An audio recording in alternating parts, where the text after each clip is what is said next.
문학을 공부하는 방송 문학정독의 모습입니다. 네, 파우스입니다. 예, 저희는 이상문학상 작품집 읽고 있고요. 2006년 제30회 다루고 있습니다. 이번 시간에는 김영하 작가님의 아이스크림이라는 작품부터 해볼게요. 김영하 작가님 반가워요. 확실히 잘 쓰신다. 김영하 작가님의 그 문체랄까 문장 너무 좋고요. 이분이 왜 유명한지 대중들에게 인기가 있는지 알 것 같아요. 아이스크림이란 작품도 재밌어요. 일단 재밌어요. 한 거 모르겠고 그냥 너무 재밌어요. 유쾌하고 작품 자체가. 이 작품은 1990년대가 배경인 것 같아요. 그러니까 그 90년대 배경이고 아이스크림을 좋아하죠. 이 두 부부가 아이스크림을 좋아하는데 이게 어떤 아이스크림인지도 알 것 같아요. 이름은 까먹었는데 예전에 우리 한참 먹던 아이스크림이 있어요. 그 네모 박스 해가지고 낱개로 이렇게 정사각형 이렇게 포장된 정육면체 그거 아시죠? 이름 까먹었는데 그거 있어요 예전에. 그거 같아요. 그걸 컨셉으로 모티브로 해서 쓴 소설인데 어느 날 이제 아이스크림 먹는데 아이스크림 맛이 뭐 석유 냄새가 나는 거죠. 맛이 이상하다? 소비자 센터에 전화를 했어요. 그 회사에. 그래서 회사에서 어떤 그 소비자 상담실에 김성룡 부장이 오죠. 그래서 그 부장이 와서 이걸 하나씩 자꾸 먹어봐요. 먹어보면서 먹어보다가 이제 이상이 있군 하면서 어떤 뭐 고급 과자를 주고 가버려요. 이런 소설입니다. 이런 소설인데 너무 재밌어요. 이 소설의 매력은 의미는 그거 같아요. 의미는 저희가 지난해 지난주에 봤던 작품 중에 박민규 작가님의 가불고시원 체류기가 있어요. 이건 배경이 중요하거든요. 이때도 1900년대 초반이었죠. 고시원 이야기인데 그렇기 때문에 이건 역사를 기록한 소설. 1900년도 초반에 고시원이 궁금하냐? 이 소설을 읽어봐라. 박민규 작가님의 가불고시원 체류기. 여기에 정확하게 묘사돼 있다. 이 정도의 소설이었거든요. 그래서 저는 이 아이스크림이라는 작품이 여기 보면 IMF 얘기 나오잖아요. 첫 문장이 이래요. 그러니까 그것은 국제통화기금이 일종의 집단리가 되어 한국을 접수하고 있던 시절의 일이다. 여기서부터 이미 드러나요. 배경이. IMF가 중요해요, 여기선. 그때 당시에 사람들, 그러니까 기업의 상황들, 사람들이 어떻게 살았냐? 그걸 알고 싶냐? 그러면 김영하 작가님의 아이스크림 읽어봐라. 이런 거죠. 아까 가불고시원 체류기처럼. 딱 이 시기에 어떤 삶의 모습을 정확하게 포착해서 보여주는 거예요. 이건 2006년작이잖아요. 2006년작인데 IMF면 거의 97년? 98년 그때거든요. 거의 한 10년 전 얘기? 그걸 보여주고 있어요. 이 의도된 거죠. 의도된 배경. 근데 이게 뚜렷하게 드러나는 게 유난히 그 시절의 얘기를 그 시절에만 볼 수 있는 아까 아이스크림 3,000원짜리 아이스크림도 그렇고요. 그리고 보면 188쪽 보면 MDF 싱크대 얘기 나오죠. 그리고 집 안의 모습이 정말 디테일하게 나와요. MDF 싱크대, 삼성 20인치 텔레비전, 그리고 에어컨인데 긁는 소리가 엄청 나죠. 그 시대의 풍경을 묘사하고 있어요, 정확하게. 일부러 이렇게 장황하게 묘사를 하는 거죠. 이 시대는 이랬다. 이런 시대였다. 이런 시대에 이 배경 묘사를 정말 디테일하게 한 다음에 문제의 아이스크림 씬이 나오는 거예요. 그래서 이거는 제가 봤을 때는 아이스크림의 이런 묘사, 석유 냄새가 나고 그거를 처리하는 방식, 그 기업이 어떻게 처리하는지. 지금 이렇게 처리하면 난리 나죠. 유튜브로 찍어서 막 올리고 막 언론사에 신고하고 난리 날 거예요, 지금. 근데 그때 당시에는 90년대에는 우리나라가 아직 그렇게 선진국이 아니었을 때 이런 식으로 얼렁뚱땅. 저도 이런 얘기 좀 들었거든요. 어떤 뭐 과자에서 뭐가 나왔어요 그러면 과자회사 직원이 가가지고 뭐 좋은 과자 막 잔뜩 던져주고 그걸로 처리 그냥 이걸로 끝냅시다. 이 합의하는 거죠. 암묵적으로. 이런 거예요, 그냥. 아, 우리나라가 이랬구나, IMF 시대에. 그런 걸 알 수 있는 좋은 소설이지 않았나. 음. 하우스님 어떻게 보셨나요, 이 소설? 저는 뭐 개인적으로 뭐 약간 콩깍지가 싫지 않으면은 김영하 작가에 대해서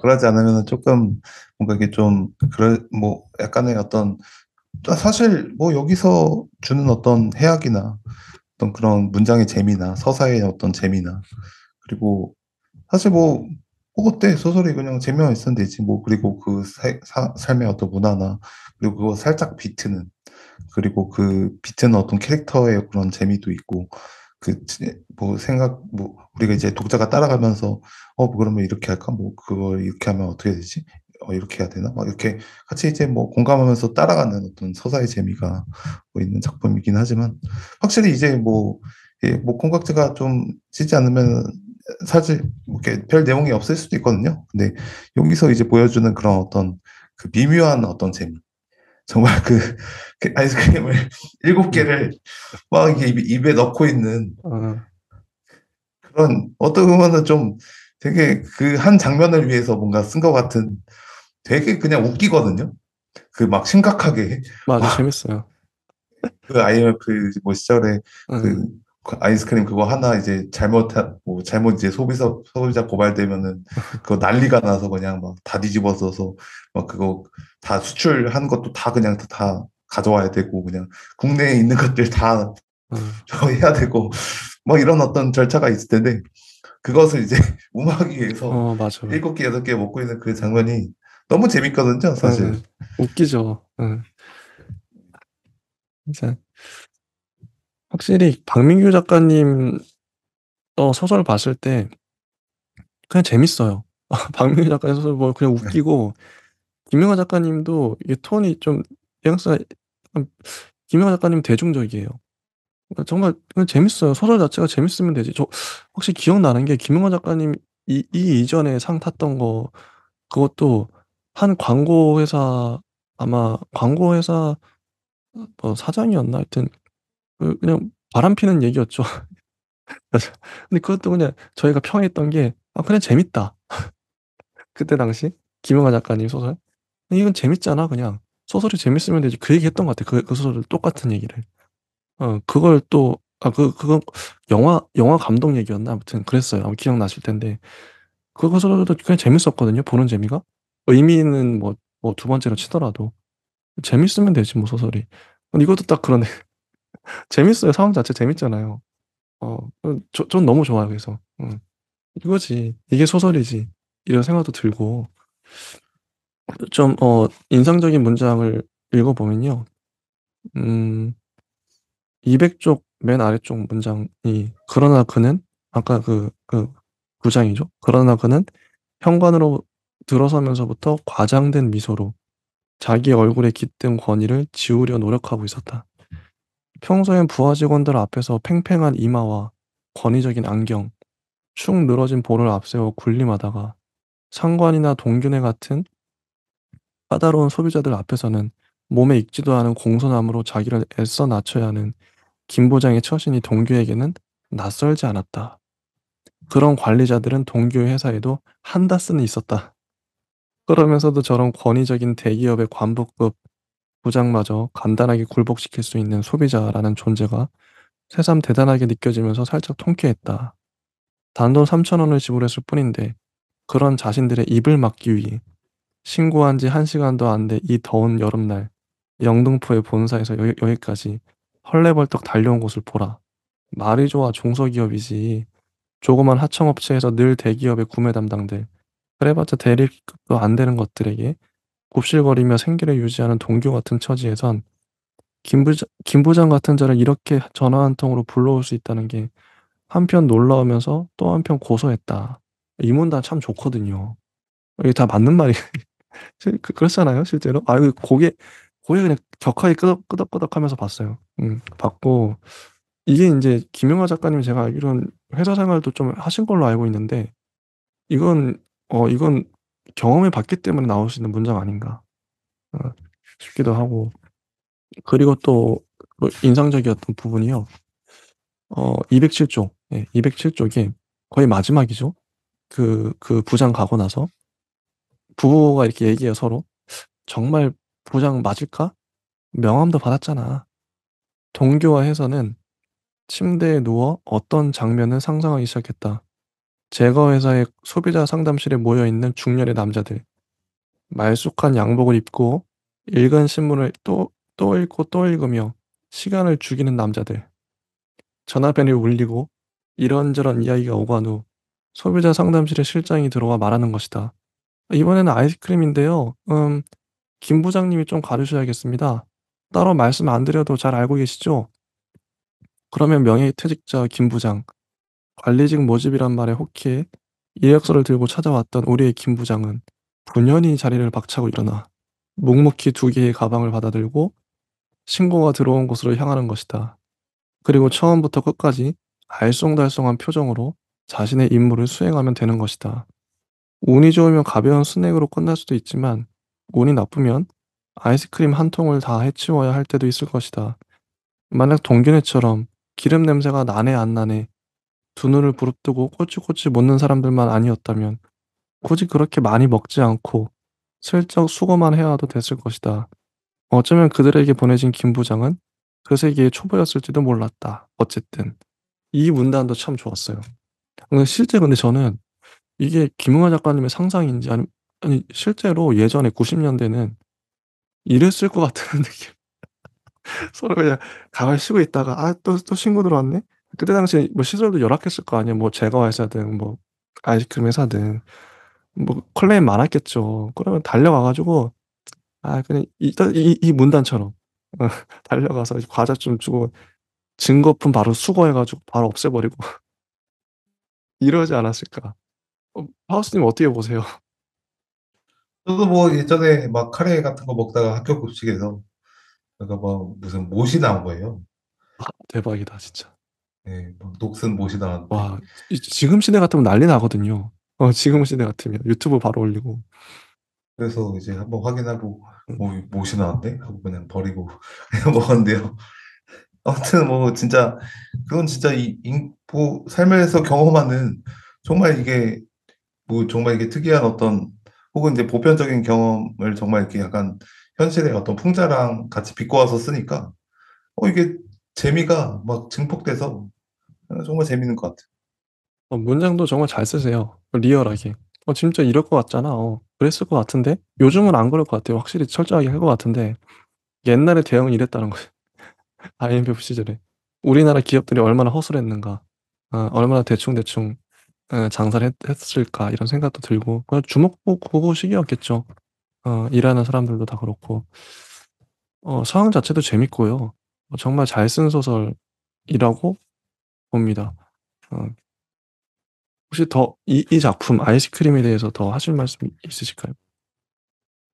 확실히 뭐 센스 있는 작품이긴 하지만 그래도 저는 뭐 그렇게까지 뭐 박민규의 작가의 어떤 그 소설풍을 그 엄청난 또 엄청 위대한 어떤 그런 걸로 이제 보진 않는 게 사실은 이제 이 웃음을 주는데 이제 에너지를 쓰기 때문에 또 소설에서 이제 되게 진지하게 또 이제 읽을 수 있는 어떤 그런 통찰이나 이런 것들은 사실 웃기면 안 되거든요.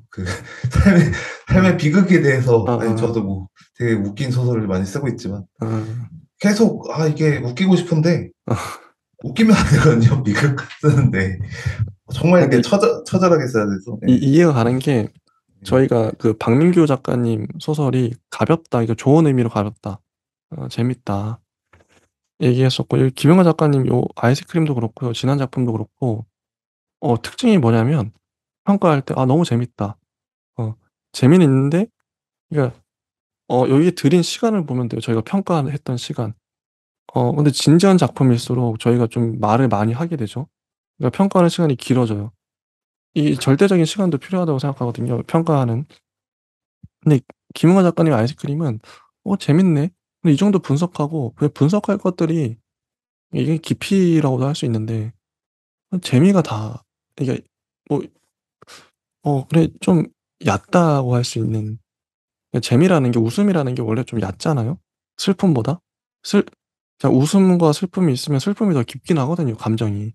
할 말도 많아지고 어 좀 무겁고 진지하고. 근데 웃음에 대해서는 모르겠어요. 이게 웃음에 대해서는 그 좀 평가가 어 좀 박할 수밖에 없는. 물론 좀 잘 쓴 작품이긴 맞아요. 음. 그런데 할 말이 좀 몇 마디 하고 나면 또 할 말이 없어지는. 음. 그게 어떻게 보면 단점일 수도 있을 것 같아요. 어 그쵸. 그래서 어떻게 보면 지금까지 우리가 여기 이상 문학상 대상 받았던 작품 보면 다 진지하거든요. 어 진짜 진지하고 무거워요. 진짜 무거워요. 근데 무겁기 때문에 또 사람들이 저 상을 줬는지도 모르겠어요. 그럼 가벼운 작품, 이런 작품은 대상 받기 어려운가? 이런 것도 한번 좀 생각을 해 봐야겠죠.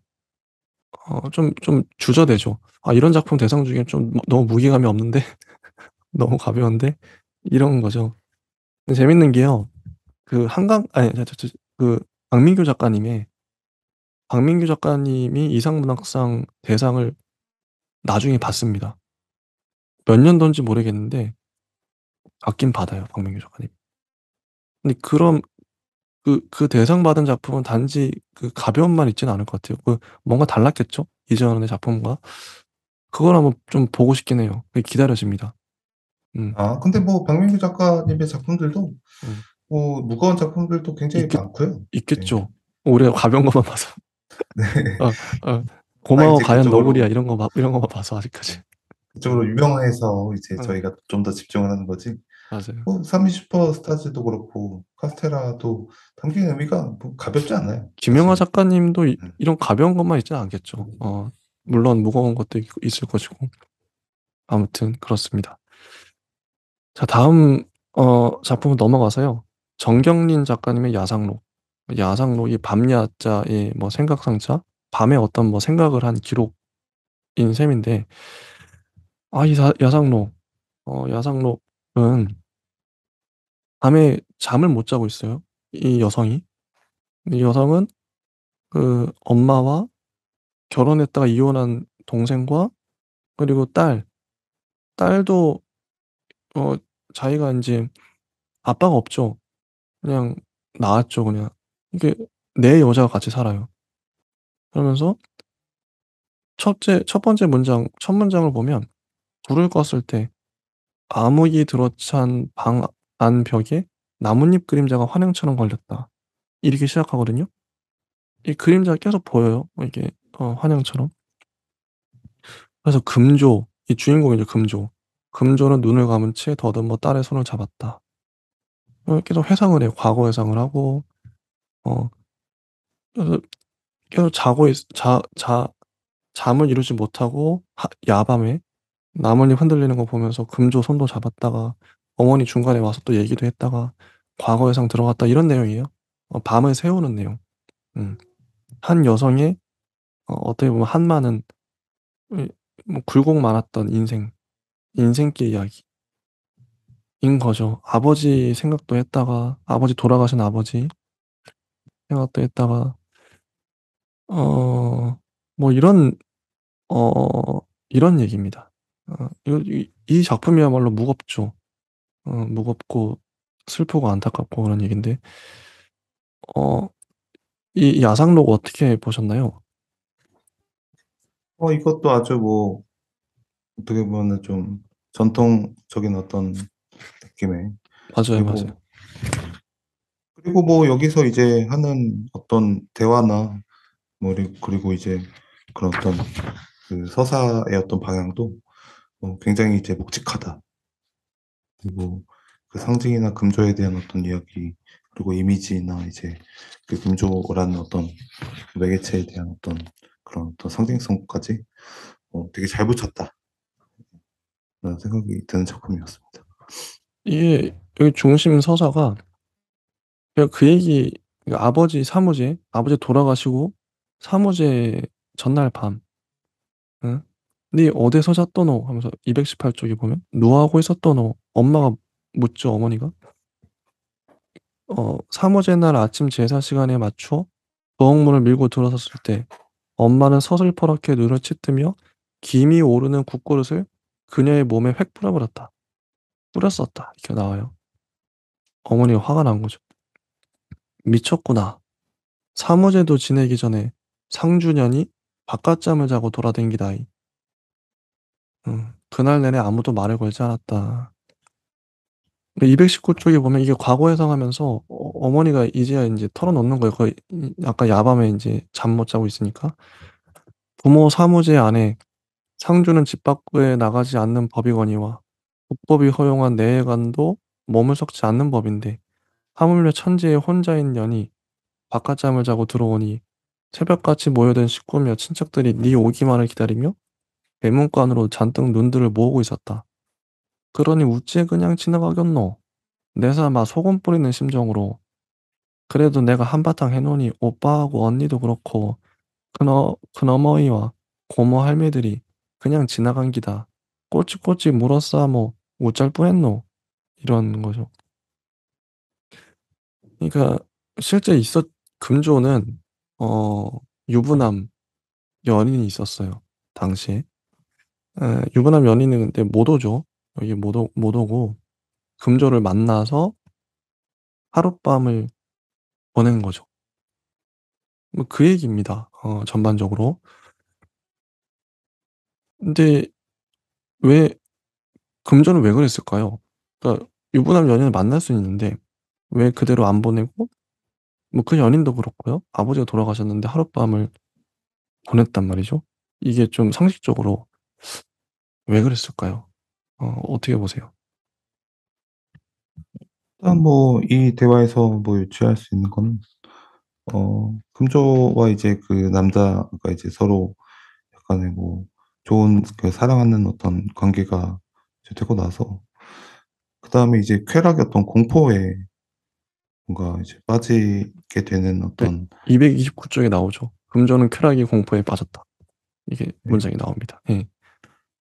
그래서 이제 굉장히 좀 그런 두려움, 낯선 어떤 남자애가 이제 언제 떠날지도 모르고 이제 자신이 이제 그렇게만 이제 이용을 뭐 당할 수도 있고 아니면은 그냥 뭐 사랑의 어떤 감정보다는 이제 좀 격차가 이제 뭔가 있어서 이제 서로 이제 뭐 거리상으로나 아니면은 뭐 이제 뭐 신분상으로나 이제 뭔가 다른 어떤 그런 것들이 이제 있을 수 있는 여행자 그런 어떤 그리고 자신의 어떤 그런 쾌락에 대한 어떤 공포 내가 이제 그런 어떤 그것 때문에 이제 이 남자와 엮이면은 또 여자 쪽에서 남자가 별로 안 좋아했을 수도 있거든요. 이건 뭐 논의 얘기지만 하룻밤을 이제 잤는데 남자가 이제 그러니까 막 그 술 먹고 이제 뭐 이제 뭐 그냥 한눈에 반해서 이제 잤지만 뭐 이성적으로 다시 이제 술을 깨서 생각해 봤는데 아닌 거예요. 차라리 그냥 동네 사람이나 이제 아는 사람 친구 중에서 혹은 이제 내가 신뢰할 만한 사람 중에서 그리고 좀 똑똑하고 좀 이렇게 가정적이고 좀 아늑한 사람 중에서 이제 골라서 이제 그 사람이랑 같이 이제 결혼을 이렇게 꿈꿔야 되지 갑자기 그냥 낯선 사람 그냥 모르는 사람인데 그냥 한순간에 그냥 내 실수 때문에 판단 때문에 '아 이 사람 너무 이제 너무 마음에 든다.' 해서 이제 그렇게 쾌락 때문에 제 자신이 이제 스스로 이제 떠나는 뭐 그런 어떤 경우도 있을 수 있거든요. 그렇게 생각합니다. 이게 아닌 것 어 같은데요. 네. 금조의 아버지 근데 아버지를 어머니가 그리워하죠. 아버지 돌아가시고 나서 어머니가 230쪽에 보면 "어디 가요? 당신 또 어디 가요?" 엄마가 팔을 위로 뻗으며 잠꼬대를 했다. 그 잠꼬대하는 모습이 자꾸 나와요. 엄마뿐만 아니라 딸, 동생 잠꼬대하는 모습이 나오는데 어 그래서 야상록이겠죠. 그래서 뭐 어디 가요 그러니까 어머니는 아버지를 그리워하고 이게 구도가 어머니는 아버지를 그리워하고 금조는 그 남자를 그리워하는 것 같아요. 음. 이런 구도. 그리고 아버지가 돌아가셨어도 그 남자를 놓치고 싶지 않은, 그 남자와 함께 뭐 밤을 보내고 싶은. 그리고 여기 이제 상징들이 뭐 남자가 뭐 이게 뭐 물질갱이 코스 속으로 그 우물 같은 데에서 서로 뗏목 위에 있기도 하고 그러잖아요. 이런 것도 그렇고, 어, 어떤, 그래서 서로, 서로 뭔가 끌어당기는 그런 인력이랄까? 이게 느껴지는 것 같기도 하고, 그리고 나뭇잎 그림자가 환영처럼 자꾸 아른아른거리는 것도, 야, 이것도, 작가가 어떤 의도로 갖고 자꾸 이 이미지를 보여주는 게 아닌가. 한낱 사랑이 그, 창으로 들어온 빛, 그 그림자처럼 어떤 환영처럼 느껴지게끔 그렇게 처리한 게 아닌가 싶기도 하고, 금조의 삶 자체가 좀, 어, 환영 같잖아요. 안타깝고. 그, 유부남 연인을 좋아하는 바람에 그 연인 지금 없죠. 떠나가고. 없고, 딸만 남아있는 상황. 응, 참, 뭐 이런 상황. 악몽을 꾸고. 좀, 파우스트님은 또 어떠셨나요? 전반적으로. 아까는 뭐 제가 스스로 이제 상상력의 나래를 폈지만 기본적으로 이런 어떤 유부남과의 어떤 이제 뭐 불륜이라고 할 수 있는, 그리고 뭐 가정 있는 유부남 연인을 이제 뭐 문상할 수는 없다. 이제 뭐 아무 일처럼 지나갈 수 없었어. 뭐 하면서 이제 여러 가지 얘기를 할 수 있는 거를 뭐 약간 또 이 약간 좀 그런 어떤 느낌도 있는 것 같아요. 뭐 그게 이제 동정에 이제 맞지 않는 이제 어떤 상황이 돼서 그 아버지가 갑자기 돌아가셨는데 힘든 어떤 처지에 뭐 그런 어떤 이제 아버지는 아버지대로 이제 뭔가 좀 희미하게 이제 보이는데 그 이 남자와 이제 갑자기 이제 좀 합일점을 이뤄서 이제 같이 얘기를 하면서 조류는 이제 기억력이 3 초인데 되게 뭐 기억이 있는 바다를 바라보는구나 하면서 눈물이 이제 고이면서 약간 근데 이렇게 좀 몰면 안 되는데 아무튼 이게 남자에 대해서 굉장히 좀 금조가 이제 뭐 좋아하게 되는 어떤 빠지게 되는 계기도 그런 남자의 그런 대사 좀 매력적이고 뭔가 이게 막 좀 음, 심오한 듯 뭔가 좀 이렇게 애절하면서도 뭔가 좀 그 매력적인 대사 때문에 금조가 뭐 이렇게 이상형의 남자와 이제 있지만은 결국에는 유부남이고 나는 근데 이런 어떤 그 남자와 이제 같이 사실 살고 싶은데 그거는 못 하겠고 뭐 이 여러 가지 이제 그 어떤 사랑의 어떤 뭐 상실과 아픔이나 감정이나 이제 평소에 느꼈던 그런 짝사랑에 대한 어떤 금기적인 그런 감정을 뭐 잘 쓴 것 같습니다. 그리고 뭐 한 가지 짚고 가고 싶은 게, 네. 221쪽에 보면 두 번째 문단, 음. 중간쯤에 보시면, 세상에는 원래 아무런 색도 없다는 사실이 새삼 떠올랐다. 색은 이 세상과 다른 근원으로부터 온다. 세상이 색을 갖는 이유는 물체들의 성격이 빨강과 주황과 노랑과 초록과 파랑과 보라의 파장 중 어떤 빛은 흡수하고 어떤 빛은 반사하기 때문이다. 모든 빛을 다 흡수해버리면 검정색이 되고 모든 빛을 반사해버리면 흰색이 된다. 금조는 빛과 색의 질서 속에서 차를 달렸다. 그녀의 눈이 세상을 보는 것이 아니었다. 그녀가 빛을 향해 서면 가시광선이 두 눈으로 들어오는 것, 그것이 보는 것의 정치였다. 이 색에 대해서 어, 유난히 강조하면서 묘사하거든요. 이런 묘사가 몇 번 나와요. 굳이 색을, 원래 아무런 색도 없다. 근데 이런, 보면 223쪽 두 번째 문단, 색의 선명도는 산소의 밀도와 관계가 있을 것이다. 바다 쪽으로 갈수록 색은 더욱 선명해졌다. 바다는 파란 유리로 채워진 듯 열기 속에서 번쩍거렸다. 상처의 끝마다 흰 포말을 일으켰다. 끊임없이 유리가 부서지고 있는 것 같았다. 그리고 맨 아래쪽에 보면, 가까운 바다는 파랑과 녹색과 보라와 청록과 청보라가 뒤섞여 부서지는 유리 조각들처럼 반짝이고 그 너머는 은색 금속 빛으로 뒤덮여 있었다. 그다음 224쪽. 파란 바다의 포말과 하늘의 구름이 왜 흰지 알아요? 바다가 푸른 이유는 붉은색을 흡수하기 때문이에요. 무지개 색에서 붉은 색조가 빠져나간 그것이 바다색이죠. 파도의 포말은 여러 크기의 물방울로 이루어져 있는데 큰 물방울은 붉은 빛을 반사하고 작은 물방울은 보라빛을 반사해요. 그러니 일곱 색 모두를 반사하게 되어 흰색이 되는 거예요. 구름도 마찬가지예요. 당신 눈 속에도 큰 눈물이 붉은 빛을 반사하는 모양이군. 눈은 붉고 당신 얼굴은 포말이나 흰 구름처럼 질린 듯 튀어. 뭐 이런 색에 대한 묘사가 많이 나오죠. 이거 어떻게 보세요? 무슨 의도일까요? 뭐 아주 뭐 좋은 묘사라는 생각이 들면서도 굉장히 좀 아름다운, 그리고 이 색에 대한 어떤 뭐 새로운 어떤 뭐 혹은 이렇게 삶의 어떤 철학이나 이제 삶의 어떤 풍경들을 뒤집는 뭐 리버스하는 어떤 굉장히 좀 재밌는 그리고 아름다운 지점이라는 생각이 들고요.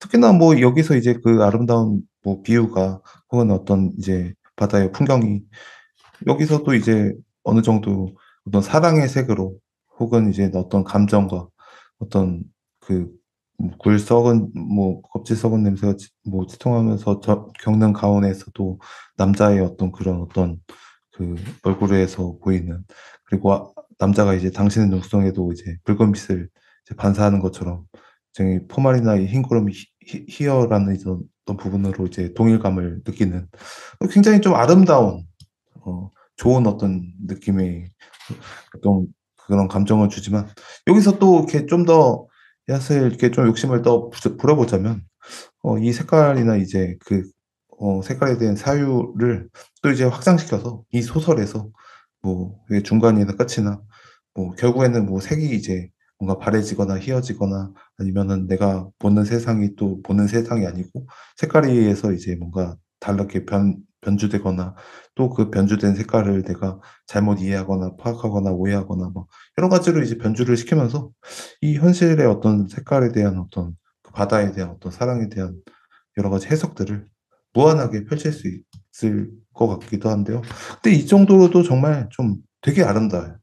네. 음. 이 소설은 색깔이 중요한 것 같아요. 212쪽 첫 번째 문장을 다시 보면 불을 껐을 때 암흑이 들어찬 방 안 벽에 나뭇잎 그림자가 환영처럼 걸렸다. 자, 암흑이죠. 직사각 창틀 프레임 속에 검게 돋은 나뭇잎 그림자는 흑색 벨벳처럼 선명했다. 흑색이에요.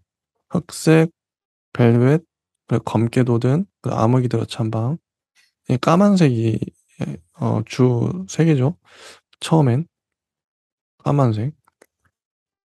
당연히 이제 까만색은 우리가 이제 알고 있듯이 어둠, 상징적 의미가 분명하죠. 어둠, 고난 뭐 이런 거겠죠.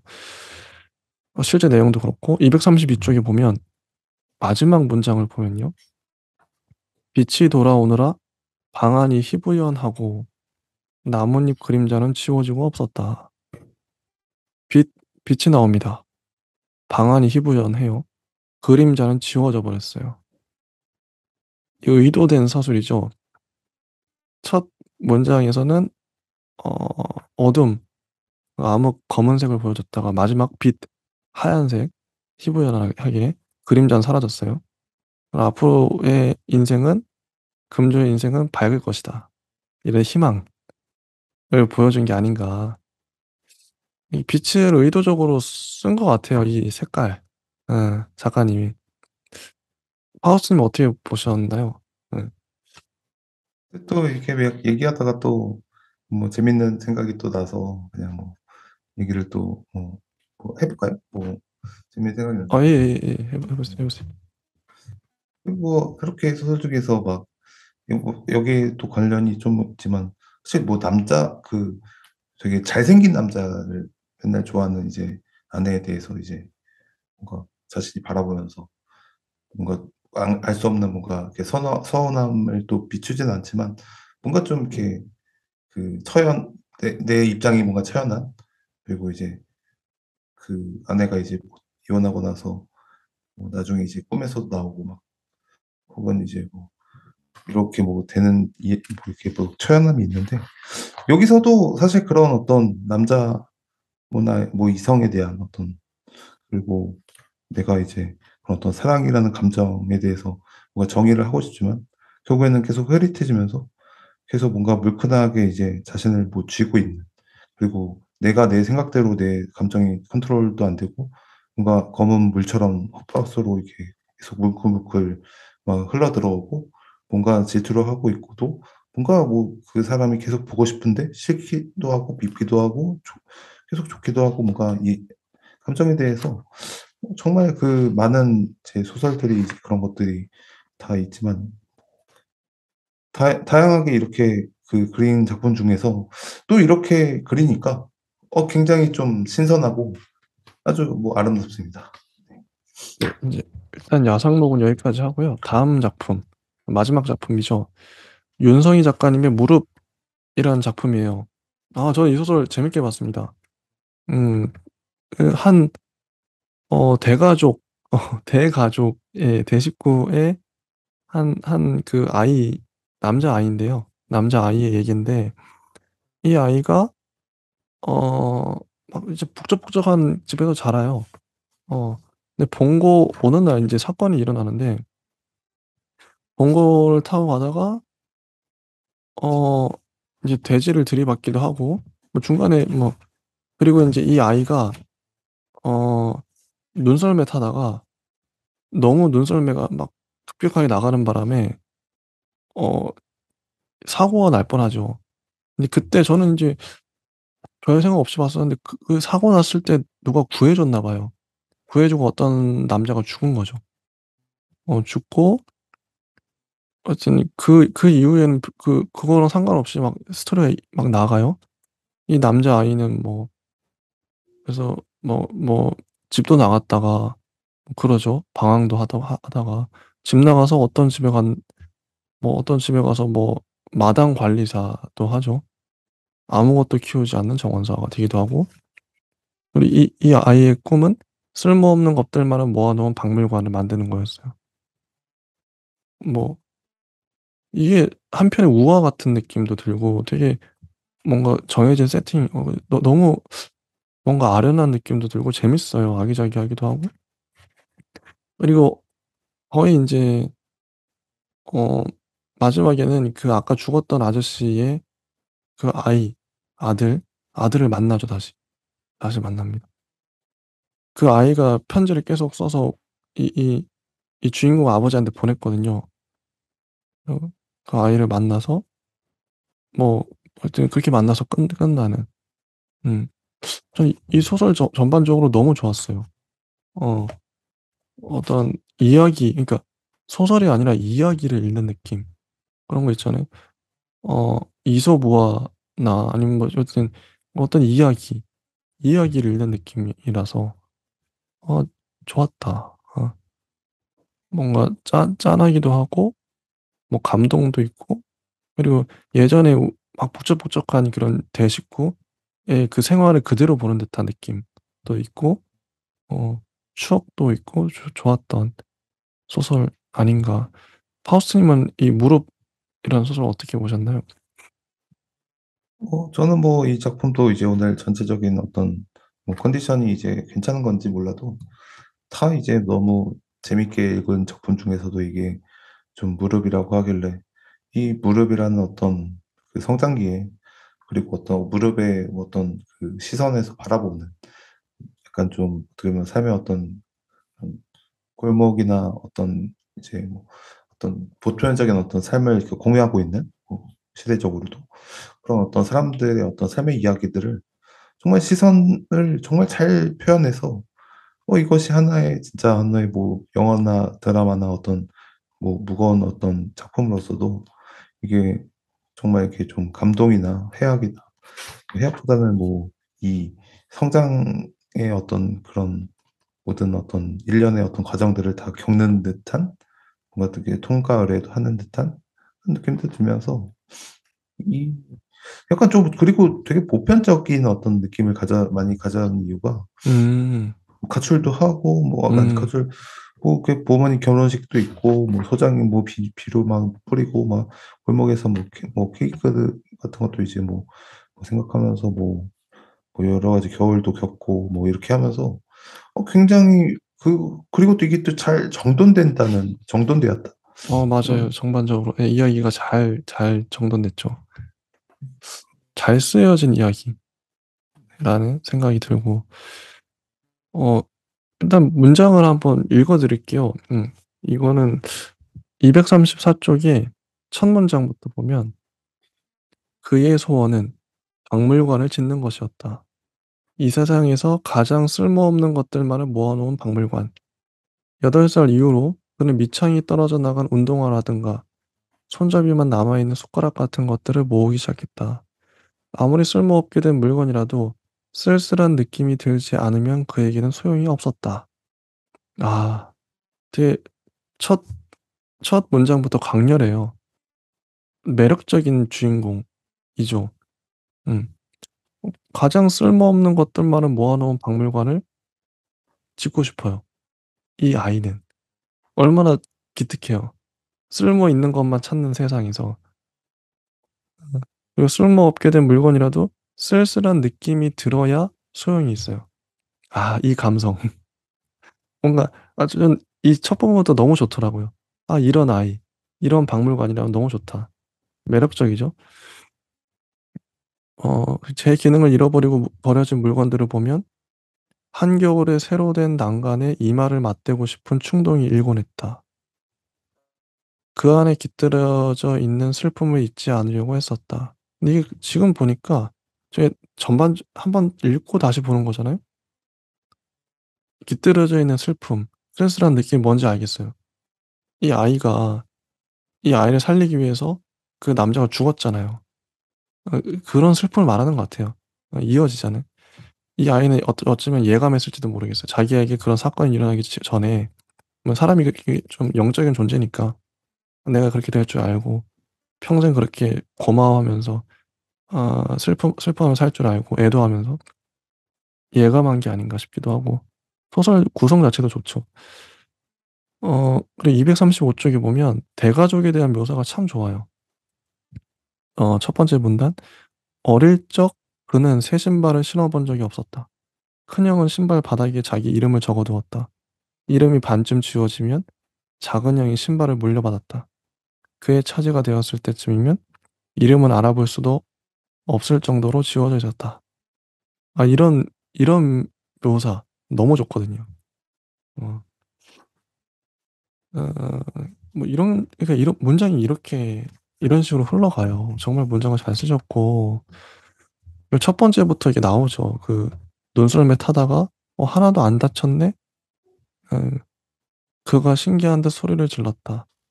뒤돌아보니 한 사내가 그가 타고 있던 비료포대를 덮고 있었다." 아 이 이 사내가 죽은 그 아저씨죠. 나를 살리고 죽은 아저씨. 죽은 아저씨고 음 근데 여기는 전 죽은지도 몰랐어요. 그냥 이런 식으로만 처리돼서 어 가볍게 처리돼서 그랬구나. 근데 뒤에 가서 좀 깜짝 놀랐죠. 음 그래서 "그는 오랫동안 심이 빠져버린 볼펜을 필통에 넣고 다녔다."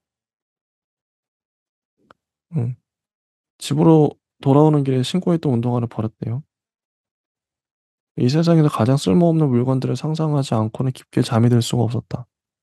초등학교 2 학년 때부터 고등학교 2 학년 때까지 그의 생활 기록부에는 불면증이라는 낱말이 기록되었다. 아마 이 아이는 알았겠죠? '이 저 아저씨가 날 구하고 죽었구나.' 그래서 불면증에 걸리고 이 첫 번째 문장 아까 읽었던 거 쓸모없는 물건들 모아 놓은 박물관을 짓고 싶은 마음이 들었던 것 같아요. 이제 이해가 되네. 그리고 인제 "아버지는 드디어 12인승 봉고를 샀다." 어 음. 하나하나 에피소드가 되게 정겨워요. 4 개의 달걀을 동시에 붙일 수 있는 기술은 아무나 할 수 있는 게 아니었다. 어머니가 그런 달걀 프라이를 가장 잘하는 사람이었죠. 그 기술 덕분에 어머니는 7명이나 되는 자식들을 제때 먹일 수 있는 것이라고 생각했다. 응. 각각의 그 인물들의 모습들. 자, 큰형은 아버지와 집안 이야기를 나누었고 소풍 가서, 작은 형은 동생들과 과제를 잡으러 다녔고, 큰누나는 누군가에게 엽서를 썼고, 어머니는 막내에게 나지막한 목소리로 노래를 불러주었다. 그는 물에 떠내려온 장난감 자동차에 바퀴를 주었다. 그는 바퀴에 물을 묻혀 바위 아래로 굴렸다. 바퀴 자국이 새겨졌다 사라지는 것을 바라보면서 그는 하나만 남은 바퀴가 왜 쓸쓸한지에 대해 생각했다. 이 꼬마 아이가 이런 생각을 해요. 어, 너무 골똘히 생각하는 바람에 20방이 넘도록 모기에 물렸는데도 알아차리지 못했다. 아이가 이런 생각을 합니다. 정말 매력적인 캐릭터죠. 어, 정이 가고. 그리고 가다가 갑자기 트럭이, 앞에 가던 트럭이 돼지 트럭이 사고가 나면서 돼지 한 마리가 트럭에서 튀어 올랐어요. 돼지가 나라. 남동생이 말했다. 이 부분도 재밌었는데. 근데 그, 이제 콜라 마시면서 그 장면을 봤거든요. 돼지가 나는 장면. 근데 그 이후로 콜라만 먹으면 토를 하죠. 이 아이가. 그는 체하고 싶은 날이면 콜라를 마셨다. 소풍을 가기 전날 밤이면 광명 슈퍼로 달려가 콜라를 2개씩 사 먹었다. 체하고 싶을 때 체할 수 있는 것은 아무나 할 수 있는 일이 아니었다. 그는 그 비밀을 식구 누구에게도 말하지 않았다. 콜라를 한 컵 정도 마시면 머리가 울렁거렸고, 2컵 정도 마시면 명치에서 묵직한 통증이 느껴졌다. 3컵 이상 마시면 얼굴이 새하얗기만 했다. 그래서 소풍을 한 번도 가지 않았대요. 아마 가난해서 소풍을 일부러 피한 것 같아요. 돈이, 소풍 가려면 가서 뭘 사야 되고 돈이 있어야 되니까. 근데 소풍을 가지 못한 그를 위해 부모님은 집 어딘가에 쪽지들을 숨겨놓았다. 거기에는 자장면, 만둣국, 잡채 등의 글자가 적혀 있었다. 그가 쪽지를 찾아내면 어머니는 그의 배탈이 다 나을 때까지 기다렸다가 거기에 적힌 대로 음식들을 해주곤 했다. 너무 훈훈해요. 이거는, 이 작품은 그대로 영화나 드라마로 만들어도 좋을 것 같은, 이런 인물이 나온다면 사람들이 몰입해서 보지 않을까. 응. 아우스틴은 어떠셨나? 이 인물, 그란 인물. 저도 뭔가 이게 굉장히 좀 아까 말한 또 보편적인 어떤 인물이라고 생각하는 게, 이 처음에 서사부터 해서 이제 뭐 수집을 하면서 이제 어떻게 보면은 쓸모없는 어떤 것들에 대한 어떤 쓸쓸해지는 것들에 대한, 그리고 자신이 이제 성장하면서 계속 이제 가족들이랑 이제 부대끼면서 살게 되는 그런 어떤 자신의 어떤 뭔가 다양한 이야기들이 정말 좀 감동적으로, 하나하나 에피소드가 감동적이다. 예, 뭐 의수빈 님이 말한 것처럼 되게 어떻게 보면 이게 하나하나 어떻게 감동을 이끌어낼 수 있을까 하는 정도로 뭔가 되게 뭔가 보편적인 어떤 감각을 끌어올리는 것 같기도 하고, 뭔가 하나하나 이제 내 인생에서 그런 중요한 어떤 기억나는 에피소드를 하나하나 이제 뭐 끄집어내서 그 성장기에 하나하나 이제 뭐 감동적으로 울림을 주는 것 같기도 하고, 굉장한 감동이 있습니다. 맞아요. 이런 에피소드를 어떻게, 어떤 에피소드를 쓸 것인가 되게 중요한데, 정말 잘, 윤석희 작가님이 잘 쓰신 것 같아요. 어, 되게 특색 있게, 또 뻔하지 않으면서도 또 읽으면 되게, 와닿는. 또 이런 에피소드 있죠. 239쪽이 아래 보면, 중학교에 입학하고 얼마 지나지 않아 그는 골목길에서 텐트를 하나 주었다. 그는 마당에 텐트를 쳤다. 이제부터 여기서 살 거예요. 그는 식구들에게 말했다. 다음날 학교에서 돌아와 보니 텐트 바닥에 두툼한 스티로폼이 깔려 있었다. 소매불도 들어 있었다. 게다가 주황색으로 칠해져 있었는데 검은색으로 동그라미를 그려넣어 멀리서 보면 거대한 풍뎅이처럼 보이기도 했다. 동생들이 손에 남아있는 페인트 자국을 보여주면서 말했다. 우리가 친했어. 아빠랑 같이. 응. 이런 에피소드. 근데 텐트에서 여기서 살 거예요. 그러니까 실제 거기 스티로폼도 깔고 손님물도 넣어주고.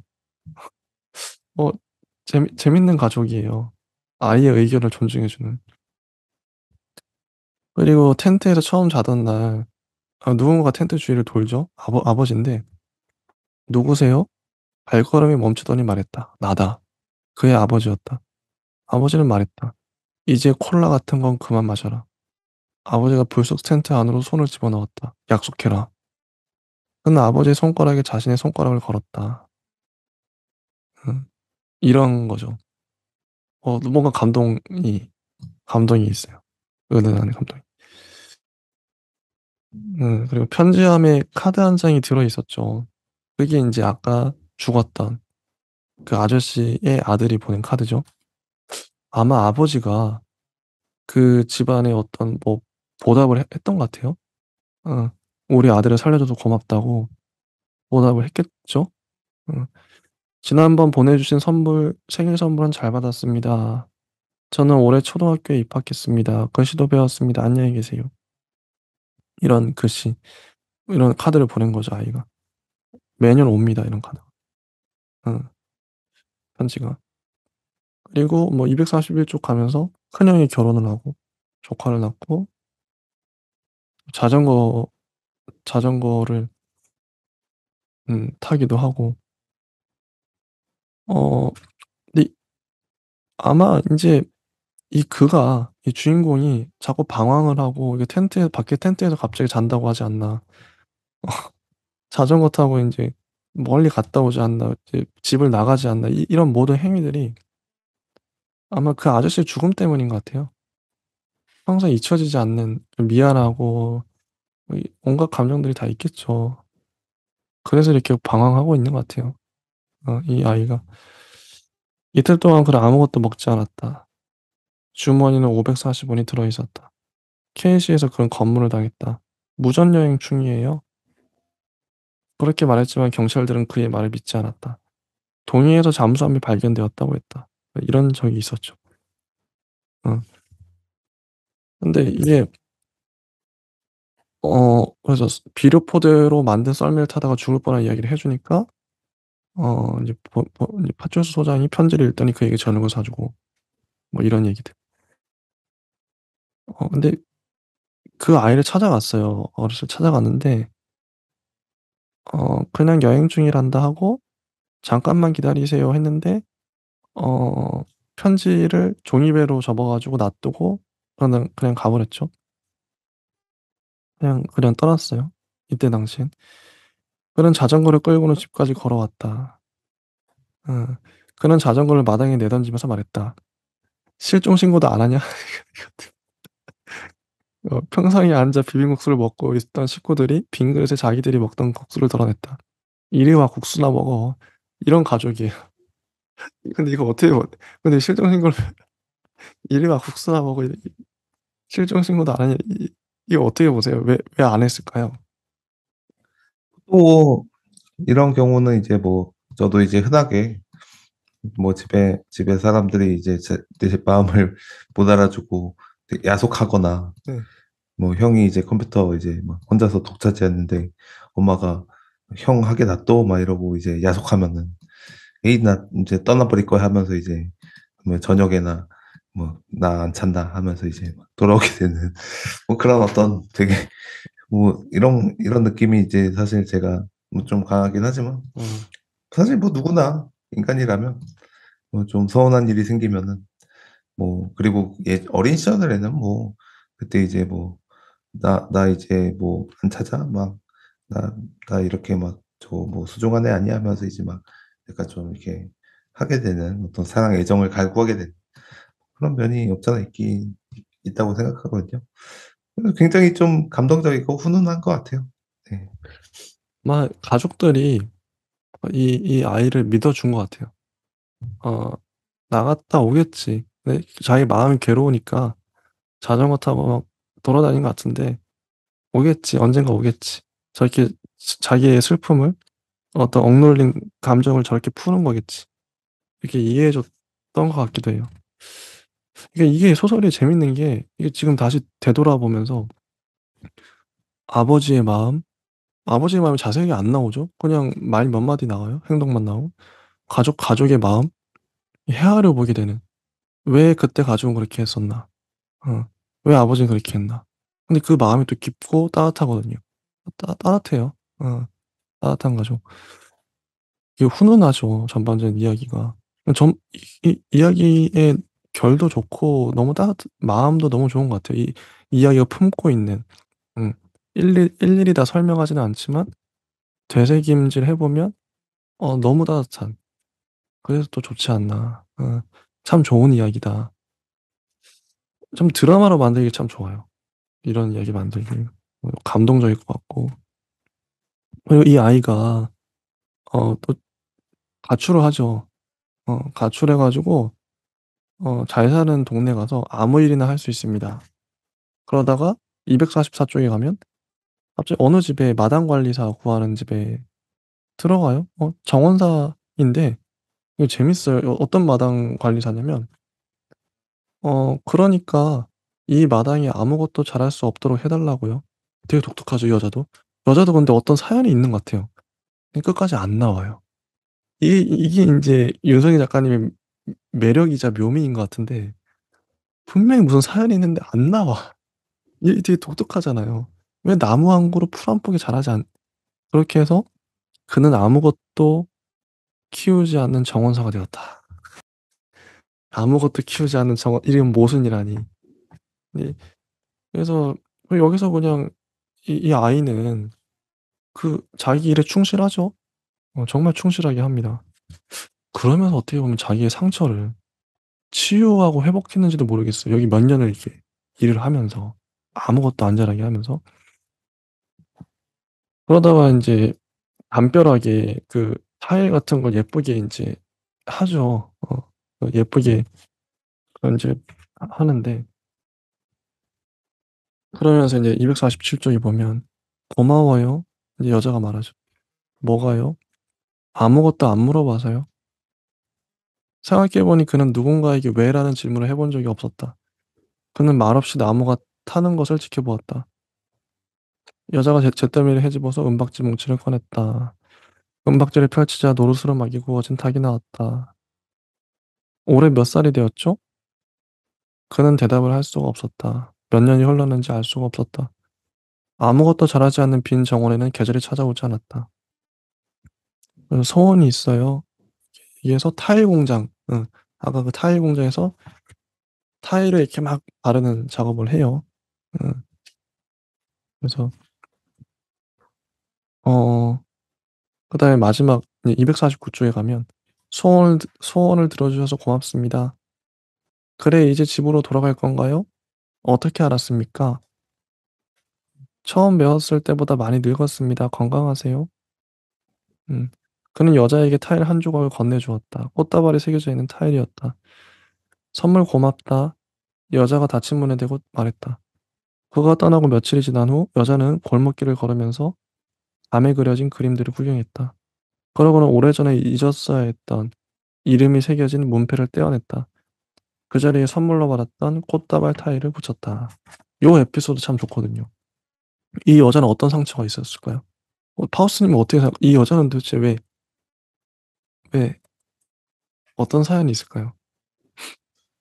일단은 뭐 여기서 그 그런 어떤 분홍색 이제 타일을 이제 그 위에 이제 붙였다는 어떤 표현으로 해서 사실 이제 그 과거의 어떤 그런 상처를 잊는, 그리고 이제 앞으로는 새로 이제 뭐 개나리도 피고 민들레씨앗도 날아다니는 어떤 그런 어떤 뭐 봄날에 이제 뭐 살려는 새로운 어떤 것 같은데, 근데 이제 뭐 이게 좀 이렇게 막 좀 급하게 읽다 보니까 뭐 어떤 부분은 이제 빠졌을 수도 있는데, 뭐 무스비님 어떻게 생각하시나요?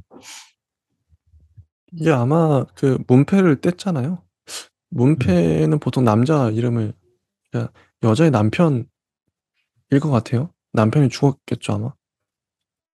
죽었을 텐데 그 남편을 못 잊어서 음 그러니까 마당에 어떤 것도 자라지 못하게 하잖아요. 풀이나 꽃이나 나무나. 그래서 자기 마당이 마음이지 않았을까. 자기 마음에 어떤 것도 자라지 못하게끔. 음. 텅 비우고 싶은 거죠. 그리고 황량한 마당을 보면서 남편을 추억하고 그리워하고 근데 그거를 인제 이 아이가 타일을 이렇게 예쁘게 붙이면서 어 그 마음이 좀 치유가 되는, 회복이 되는, 그러지 않았을까. 물론 그 아이도 당연히 치유가 되고, 이 타일 붙이는 이분도 여장 남자예요. 여장 남자. 이분은 독특하죠. 어떤 사연이 있을 것 같은. 음. 이 어 이거 그는 음 예전에 아이의 편지를 올려 놓았던 곳으로 갑니다. 그래서 칼로 파 놓은 흔적을 보죠. 이게 배 모양이에요, 작은 배 한 쪽. 자기가 종이로 종이배를 올려 놨었는데 그거를 그 아이가 칼로 파서 배 한 쪽 모양을 만든 거죠. "청년이 서 있었다. 지난번에 왜 안 기다리고 그냥 가셨어요?" 다시 만난 거예요. 오랜 오랜 세월이 흘러서. 그리고 그 아이와 붓을 만들어서 오르배를 칠해요. 꼬박 하루가 걸리죠. 그 배를 타고 갑니다. 어 그가 숨을 헐떡였다. 청년이 오른손을 그의 무릎 위에 올려놓았다. "힘내세요." 무릎에 올려놓은 손에 지그시 힘을 주면서 청년이 말했다. 그는 왼쪽 무릎이 따뜻해지는 것을 느꼈다. 그러자 갑자기 잊고 있었던 수많은 장면들이 한꺼번에 떠올랐다. 담벼락에 쪼그리고 앉아 덜덜 떨고 있는 그에게 다가와 그의 두 무릎에 가만히 손을 올려놓던 큰 누나. "걱정 말거라." 라고 말하면서 주먹으로 그의 무릎을 툭툭 치던 아버지. 그의 무릎을 베고 낮잠 자는 걸 좋아했던 남동생. 식구들은 많고 집은 좁아서 마루에 모여 앉으면 서로의 무릎이 닿았다. 그의 가족들은 한겨울에도 추위를 느낀 적이 별로 없었는데 그게 서로의 무릎이 닿도록 모여 앉아 있었기 때문이었다는 것을 그는 이제야 알았다. 이 부분 감동적이죠. 이 앞부분에는 그 아이가 아버지랑 이제 계속 편지를 주고받으니까 가족 얘기를 그의 가족 얘기를 해 줘요. 어. 이게 또 감동적이에요. 작은 형은 미국으로 이민을 갔고 남동생은 군대에 갔으며 뭐 이런 식으로 얘기를 해 줘요. 이 부분이 참 감동적이에요. 어 '내가 모르는 가족 얘기를 해 주는구나.' 이 무릎 얘기도, 이 제목이 무릎이죠. 감동적이고. 그리고 인제 갑자기 오리배가 멈춰 버렸는데 이걸 청년이 물속에 들어가서 오리배를 움직이게 만들죠. "한 가지 고백할 게 있어요." 청년이 몸을 부르르 떨더니 젖은 티셔츠를 벗어 물기를 짜냈다. 많은 사람들이 성금을 보내줬다는 거죠. 9시 뉴스에 아버지 얘기 나오면서. 그래서 어머니는 돈으로 사업을 시작하고 그 돈으로. 음 그래서 "우리는 집이 낡아지면 수리를 안 해요. 새 집을 사줘." 그러니까 제 말은 점점점. 인제 드디어 인제 어 이 아이의 꿈이 이루어진 거죠. 아까 제일 처음 문장. 아이의 꿈은 그 쓸모없는 것들의 박물관을 만들겠다. 그래서 이 새 집을 사기 때문에 돈 많은 이 집은, 그 집을 물려받아서 박물관을 만들었을 것 같아요. 요 정도. 이게 끝납니다, 이야기가.